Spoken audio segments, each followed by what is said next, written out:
Setiap perusahaan perlu merancang struktur organisasi dengan tepat, karena struktur organisasi itu sangat mendukung keberhasilan sebuah perusahaan.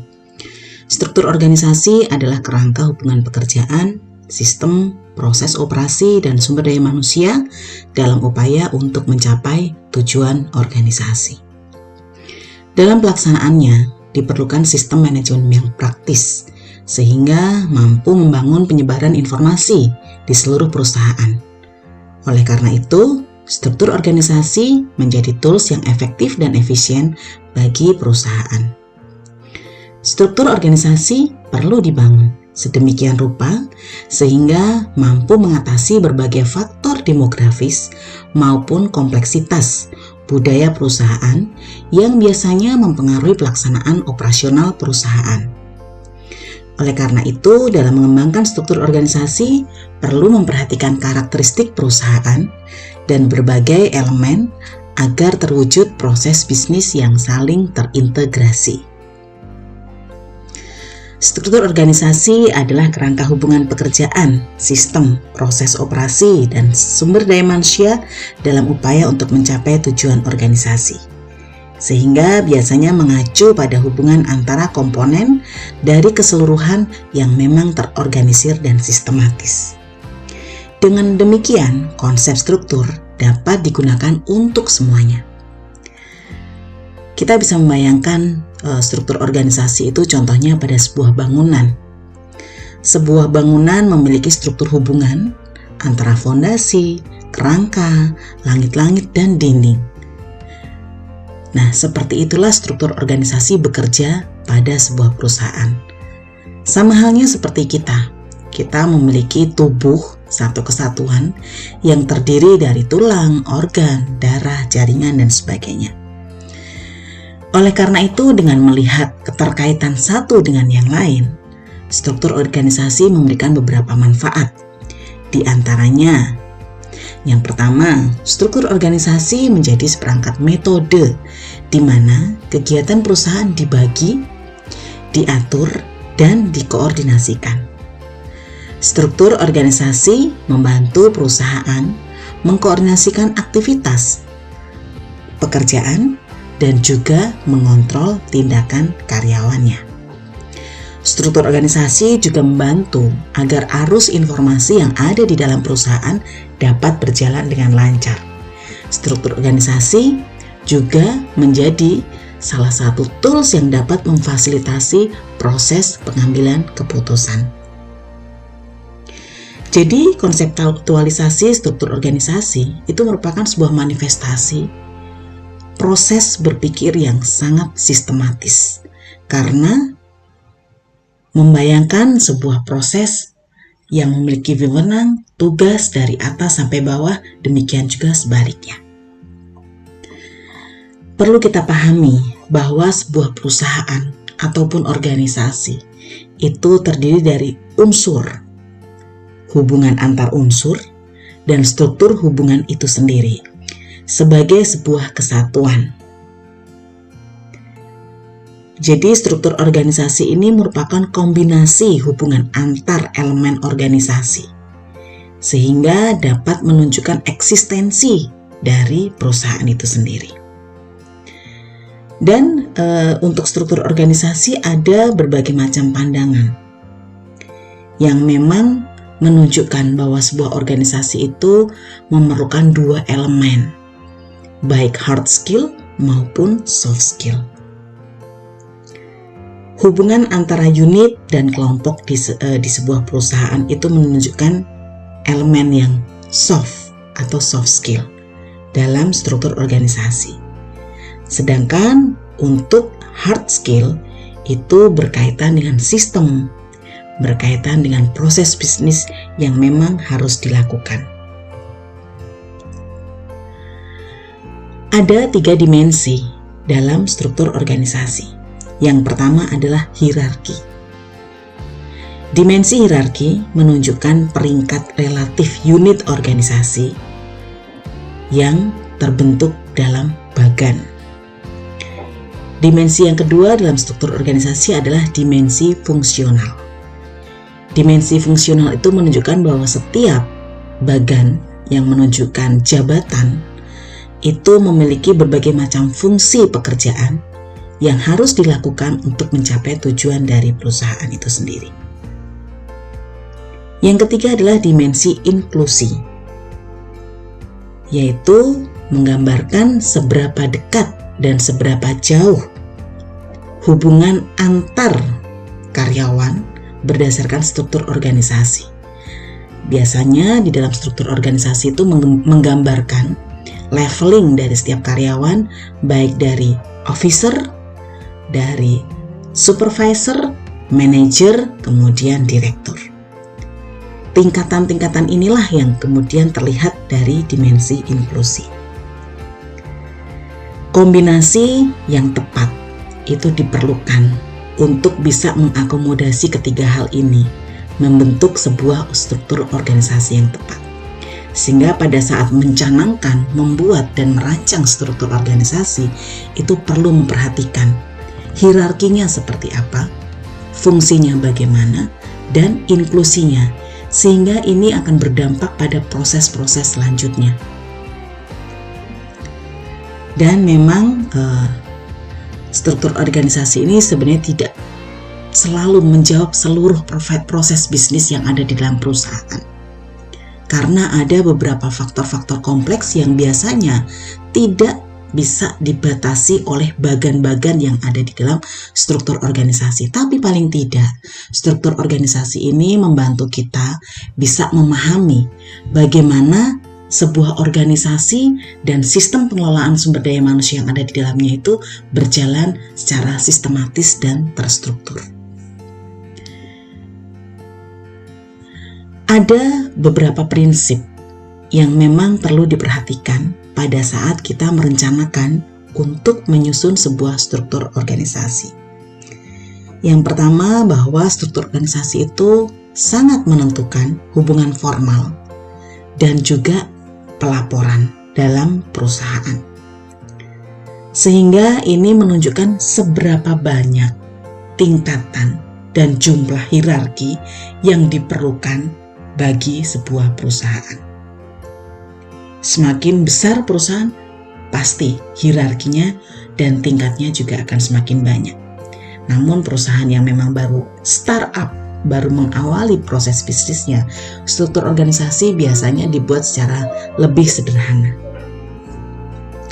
Yang kedua, struktur organisasi itu menentukan posisi siapapun sumber daya manusia yang direkrut dan kemudian bekerja secara terpisah secara sendiri sesuai dengan jabatannya, ataupun secara berkelompok sesuai dengan departemen ataupun unit di dalam perusahaan itu sendiri. Dan prinsip yang ketiga yang perlu diperhatikan adalah bahwa struktur organisasi itu juga mencakup sistem desain, di mana semua unit, semua departemen, semua bagian itu harus dikoordinasikan secara efektif, hubungan satu dengan yang lainnya, sehingga ada proses kolaborasi, komunikasi yang memang memungkinkan terjalin selama proses bisnis atau operasional perusahaan itu berjalan. Nah, biasanya struktur organisasi itu tidak dibentuk tiba-tiba.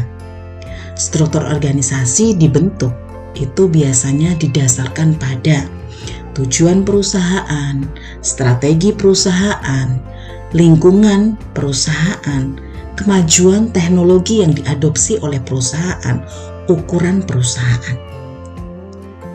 Dari tujuan, kita bisa lihat bahwa setiap perusahaan pasti memiliki visi. Visi perusahaan itulah yang kemudian diadopsi, diterjemahkan. Untuk mencapai visi yang demikian, maka membutuhkan struktur organisasi yang seperti apa. Ada beberapa jenis dari struktur organisasi. Yang pertama adalah simple structure. Yang kedua adalah functional structure. Yang ketiga multi-divisional structure. Yang keempat matrix structure. Yang kelima hybrid structure. Yang keenam adalah network structure. Simple structure ini adalah struktur yang sangat sederhana, yang memang didasarkan pada sebuah hubungan yang fleksibel. Jadi tidak ada pemisahan-pemisahan ataupun batasan-batasan karena memang kompleksitas dari proses bisnis yang dilakukan oleh perusahaan ini masih sangat rendah. Karyawan dari perusahaan ini biasanya mendesain struktur organisasi hanya fokus pada pemimpinnya dan di dalam struktur ini tidak membutuhkan formalitas. Dengan mempertimbangkan pekerjaan atau proses manajemen, biasanya struktur organisasi ini lebih banyak membutuhkan mutual agreement dan juga koordinasi serta supervisi yang langsung dan informal. Functional structure. Biasanya struktur organisasi yang tipe kedua ini dikembangkan ketika perusahaan sudah mulai meningkat dengan kompleksitas yang juga sudah semakin besar. Meskipun dasarnya juga biasanya dimulai dari simple structure, namun untuk functional structure itu biasanya sudah mulai ada pembatasan-pembatasan. Sudah ada fungsi-fungsi yang memang dicanangkan dalam struktur organisasi ini. Aktivitas dikelompokkan berdasarkan kesamaan fungsi dan juga pekerjaannya. Fungsi ini bergantung pada job-job ataupun tugas-tugas dan juga tujuan dari perusahaan yang memang harus dicapai dan diselesaikan. Sehingga dalam functional structure, pengerjaan yang sama untuk jabatan yang serupa itu sangat dibatasi. Karena perusahaan sudah mulai fokus pada efisiensi dari sumber daya yang dikelola. Sehingga tujuan dari pengembangan functional structure ini adalah bisa memaksimalkan penghematan dalam hal pemaksimalan spesialisasi dari sumber daya manusia yang dimiliki. Untuk multidivisional structure, jadi dalam perkembangan perusahaan, functional structure sudah dikembangkan biasanya akan meningkat pada fase atau tipe multidivisional structure yang memang tujuannya adalah untuk mengurangi tanggung jawab keputusan oleh manajer atau pimpinan tertinggi. Multidivisional structure itu membatasi dan juga membedakan fungsi-fungsi sehingga ada proses-proses ataupun jalur reporting yang menuju ke pusat yang utama yaitu pimpinan tertinggi. Struktur fungsional itu memang menjadi salah satu tanggung jawab dari pengelolaan manajemen sehingga hal ini dapat memaksimalkan operasional harian berjalan dengan lancar. Setiap karyawan yang berada di pusat pimpinan itu bertanggung jawab untuk memberikan supervisi. Dan seluruh karyawan tentu saja mendukung environmental dan juga keefektifan dan juga kelancaran strategi yang diterapkan. Matrix structure. Jadi struktur ini dikembangkan dengan tujuan untuk menciptakan sebuah struktur yang tidak hanya fungsional tapi juga multidivisional. Matrix structure itu mengkombinasikan efisiensi dari functional structure dengan fleksibilitas dan sensitivitas dari multidivisional structure. Jadi tidak hanya berdasarkan pada produk yang dihasilkan, jenis customer, area demografis atau geografis, tapi juga pada pertimbangan fungsional pada multidivisional structure. Dalam matrix organization, fungsional itu dispesialisasikan bahwa setiap karyawan itu ditempatkan pada satu tim ataupun project yang memang memiliki tujuan yang sama dengan kapasitas yang serupa. Dalam matrix structure juga terjadi proses-proses delegasi aktivitas. Sehingga antara project manager dan juga karyawannya itu sama-sama memiliki kesempatan untuk mengembangkan diri. Sehingga dari matrix structure ini terkait dengan pengelolaan sumber daya manusianya bisa membantu memetakan karyawan-karyawan yang memiliki potensi-potensi yang besar. Hybrid structure. Dalam hybrid structure, salah satu hal yang penting adalah tipe ini memang menjadi sebuah tipe yang cukup terlihat berbeda. Hybrid structure itu merupakan kombinasi dari dua struktur yang didesain dan juga biasanya dipakai ketika perusahaan menghadapi sebuah perubahan. Jadi dalam hybrid structure itu ada sebuah pergerakan dari struktur yang satu ke struktur yang lain. Sehingga biasanya hybrid structure itu memungkinkan organisasi itu bergerak secara lebih fleksibel demi mencapai kinerja terbaiknya mereka. Tipe selanjutnya adalah network structure. Network structure ini dikembangkan biasanya karena adanya tantangan perkembangan teknologi yang luar biasa, proses bisnis yang singkat, dan juga adanya market yang memang khusus. Dalam network structure dibutuhkan aset, yaitu network partner yang memang bisa membantu perusahaan dalam memproses setiap produk, kemudian memberikan layanan terbaik, sehingga biasanya network structure itu bisa digambarkan antara hubungan antara perusahaan sebagai produsen, juga perusahaan lain sebagai supplier.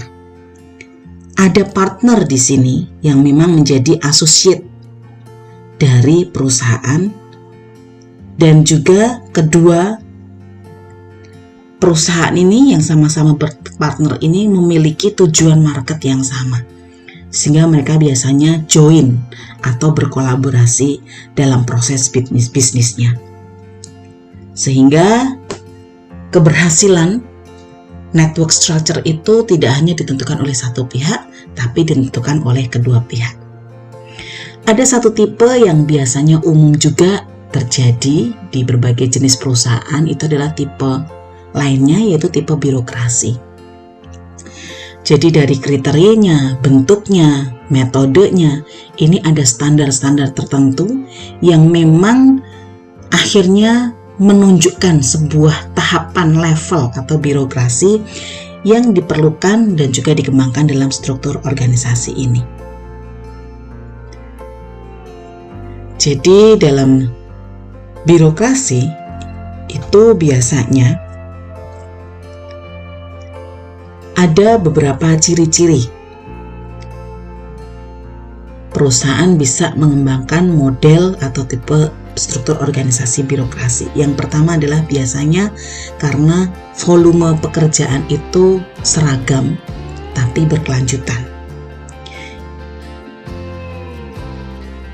dan memiliki proses ataupun kuantitas yang sangat-sangat tinggi. Yang kedua berkaitan dengan peraturan-peraturan reguler dan juga formal dengan pemerintah misalnya. Kemudian birokrasi juga bisa dikembangkan ketika ada unit-unit terpisah yang memang unit-unit ini memiliki tugas-tugas rahasia yang tidak perlu diketahui oleh seluruh komponen unit bagian dalam perusahaan. Sentralisasi kekuasaan dan juga pengambilan keputusan yang memang berbasis budaya komando. Sehingga biasanya dalam struktur organisasi birokrasi, struktur administrasinya cukup lengkap dengan batasan-batasan yang jelas antara staf satu dengan staf yang lainnya, antara staf dengan pimpinannya. Selanjutnya kita akan membahas tentang bentuk dari struktur organisasi. Jadi bentuk struktur organisasi itu dalam sebuah paparan oleh ahli itu dibagi menjadi teoritis dan praktis. Untuk teoritis itu merupakan hal yang sangat umum dan abstrak, itu dibagi menjadi organik dan mekanis, di mana konten dari struktur ini itu berkaitan dengan sasaran, strategi, lingkungan, teknologi, dan ukuran yang menentukan mekanisme struktur organisasi yang dibentuk.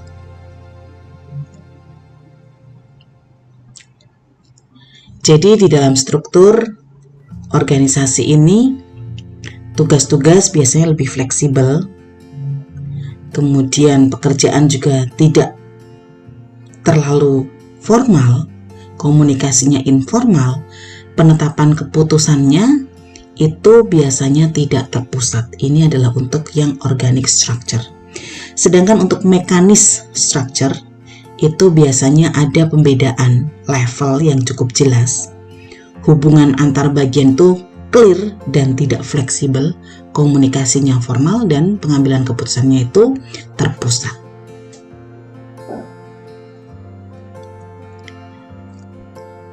Dalam praktek pengembangan struktur organisasi, Mintersburg percaya bahwa setiap organisasi itu memiliki 5 area yang sangat-sangat penting.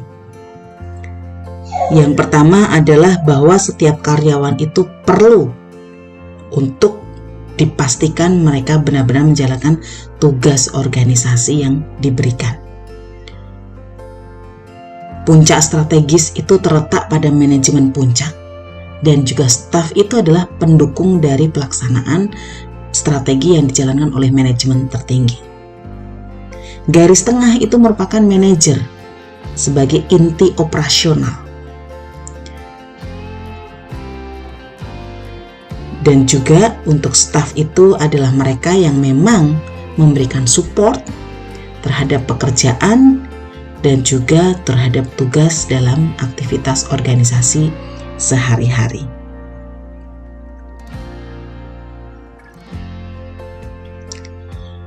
Pada awal tahun 80-an, ada beberapa manajer itu di berbagai perusahaan besar itu mulai membahas tentang struktur-struktur baru. Karena memang ada pergeseran dari era yang mulai ada campur tangan teknologi, perkembangan teknologi. Sehingga struktur baru ini diusulkan agar menghilangkan hambatan-hambatan dari proses bisnis, sehingga tidak menekankan pada keputusan yang terpusat, tapi ada kemungkinan-kemungkinan bahwa tim itu juga bisa mengambil keputusan yang diperlukan sesuai dengan batasan dan wewenangnya. Struktur baru ini sangat-sangat diperlukan, terutama bagi perusahaan-perusahaan yang jenisnya virtual. Perusahaan-perusahaan virtual ini sangat kesulitan ketika memang ada birokrasi di dalam sebuah struktur, karena biasanya membutuhkan keputusan yang cukup cepat dan dinamis, sehingga fleksibilitas sangat diperlukan, dan pembentukan dari jenis struktur organisasi yang baru itulah kemudian diperlukan.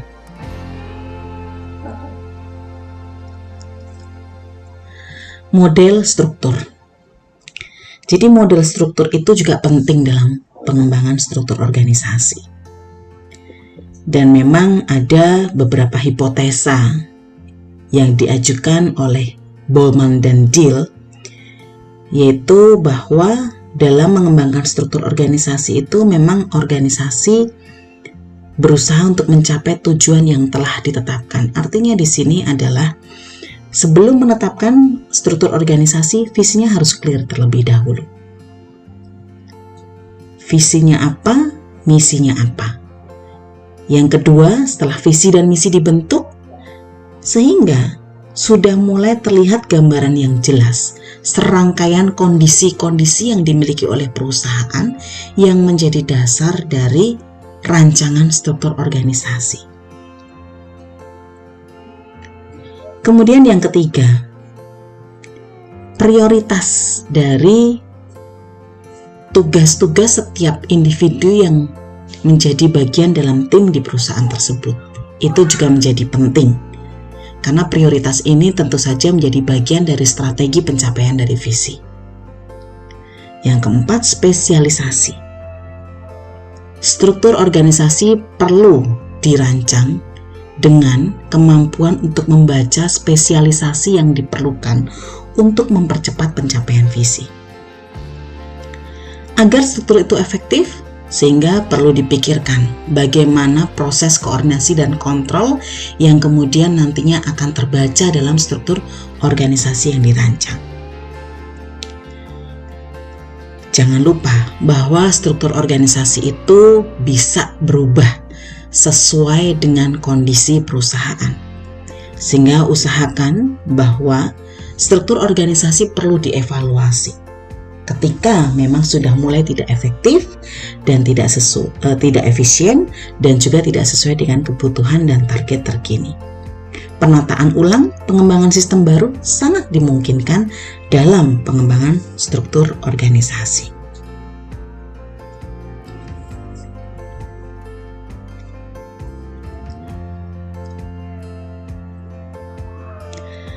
Peter Drucker berkata bahwa struktur organisasi merupakan sebuah alat untuk mencapai tujuan organisasi baik jangka pendek maupun jangka panjang. Sehingga dalam hal ini struktur organisasi juga mampu mengukur bagaimana tujuan dan strategi itu dicanangkan. Karena strategi menjadi sebuah proses yang menentukan tujuan jangka panjang itu tercapai. Metodenya seperti apa, alokasi yang diperlukannya seperti apa. Strategi itu berbicara tentang hasil akhir dan tools yang diperlukan, sehingga struktur organisasi ini menjadi tools yang dipakai untuk mencapai tujuan melalui strategi yang dicanangkan. Oleh karena itu, teknologi menjadi penting dalam pengembangan struktur organisasi. Lingkungan itu juga menjadi penting, dan faktor yang paling penting lainnya adalah karyawan.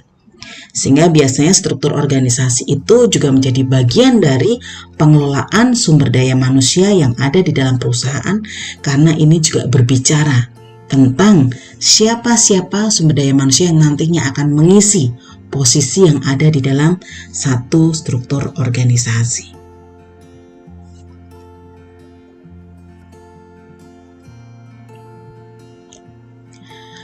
Struktur organisasi tadi sudah dikatakan bahwa memang bisa ditinjau ulang. Tapi memang penyusunan ulang struktur organisasi ini juga perlu dilakukan dengan berbagai macam pertimbangan. Misalnya ada perubahan proses bisnis, ataupun ada disruption, ada berbagai macam hal yang memang membuat struktur organisasi harus dirubah. Ada beberapa pertanyaan yang perlu dijawab ketika memang mau merubah struktur organisasi. Yang pertama, apa yang harus dirubah? Yang kedua, bagaimana perubahan dibuat?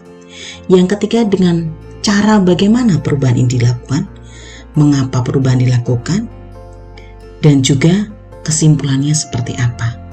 Sehingga pertanyaan-pertanyaan ini akan memicu bagaimana manajemen bisa menetapkan struktur organisasi yang baru yang sesuai dengan kebutuhan perusahaan.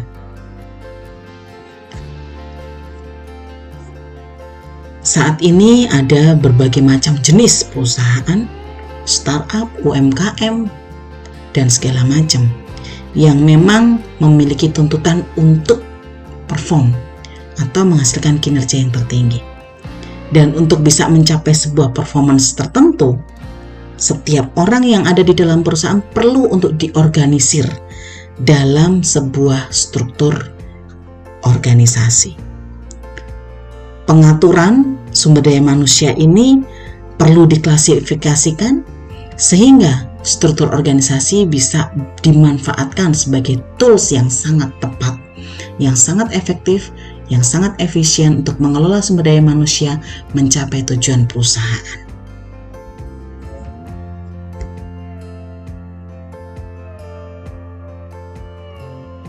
Kesimpulannya, struktur organisasi merupakan sebuah proses pengorganisasian atau penataan yang dilakukan dengan pertama, menentukan kegiatan kerja dan membagi tugas atau pembagian kerja. Yang kedua adalah departementalisasi, pengelompokan pekerjaan dan karyawan sesuai dengan fungsinya. Yang ketiga adalah pendelegasian, pemberian wewenang dan tanggung jawab.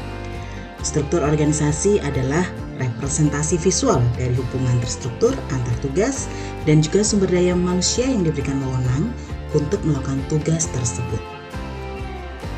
Dalam struktur organisasi, setiap gambar atau bagan mewakili pekerjaan dan setiap pekerjaan mencakup beberapa tugas.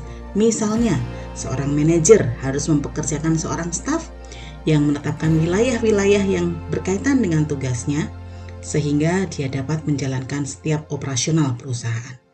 Perusahaan menjadi memiliki tanggung jawab dan juga tujuan yang lebih jelas dalam setiap bagian struktur organisasi sehingga akan menekan ambiguitas dalam pembagian kerja, dalam proses pengambilan keputusan, dan akan membuat segala sesuatu strategi yang dijalankan berada di tangan yang